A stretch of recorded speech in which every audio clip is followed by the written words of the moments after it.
নমস্কার, আমি সৈকত দাস। আপনাদের সাথে নিয়ে এসেছি রাজার দেশে ইউটিউব চ্যানেলে আপনাদেরকে সকলকে স্বাগত। আমি আজকে আলোচনা করব স্পেশাল ইন্টেন্সিভ রিভিশন 2026 নিয়ে।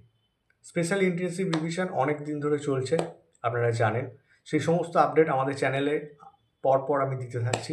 আজকে আমি যে আপডেটটা পেয়েছি সেটা হচ্ছে যে এতদিন আমরা জানতাম যে ড্রাফট লিস্ট অলরেডি প্রকাশ পেয়ে গেছে। ফাইনাল যাদের নাম থাকবে তারা ফাইনাল লিস্টে তাদের নাম থাকবে।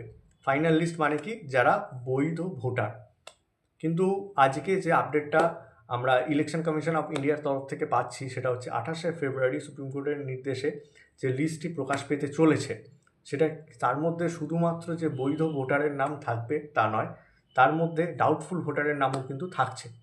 হ্যাঁ, মানে 7,08,00,000 যে ভোটার যেটা এখন আছে, যার মধ্যে কিছু ভোটারের নামে অলরেডি লজিক্যাল ডিসক্রিমিনেন্সির জন্য নোটিশ এসছে, তারা হিয়ারিংয়ে গেছে।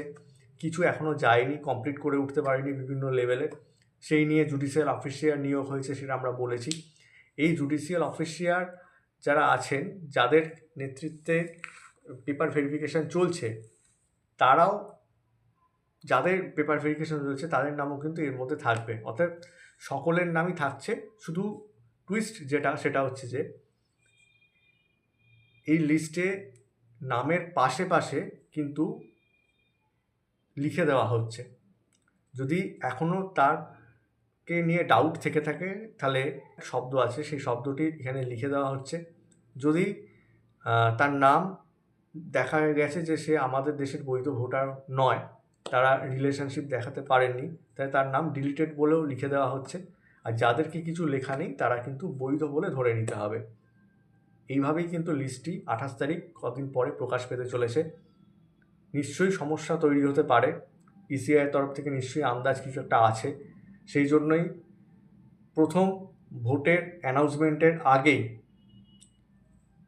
বিভিন্ন জেলাতে অলরেডি বাইরেকার ফোর্স আসতে শুরু করেছে। সে বিভিন্ন টাইপের কেন্দ্রীয় বাহিনী, যেটা আমরা বলে থাকি চলতি কথায়, সেই কেন্দ্রীয় বাহিনীর উপস্থিতি আপনারা বিভিন্ন জায়গায় কাল থেকে টের পেয়ে যাবেন। তার মধ্যেই কেন্দ্রীয় বাহিনীর নজরদারিতেই 28 তারিখ লিস্ট প্রকাশ পাবে। লিস্ট পেয়ে প্রথম ডাউনলোড করে নেবেন, নামের পাশে কিছু আছে কিনা দেখবেন। লিস্ট কিভাবে আপনি ডাউনলোড করবেন সেটা আমরা আমাদের ভিডিওতে পরে হয়তো বলবো। এখনও যেহেতু এটা অনলাইন হয়নি তাই আমরা দেখাতে পাচ্ছি না। আমাদের চ্যানেলে চোখ রাখুন আর তথ্য পেতে থাকুন। টাটা।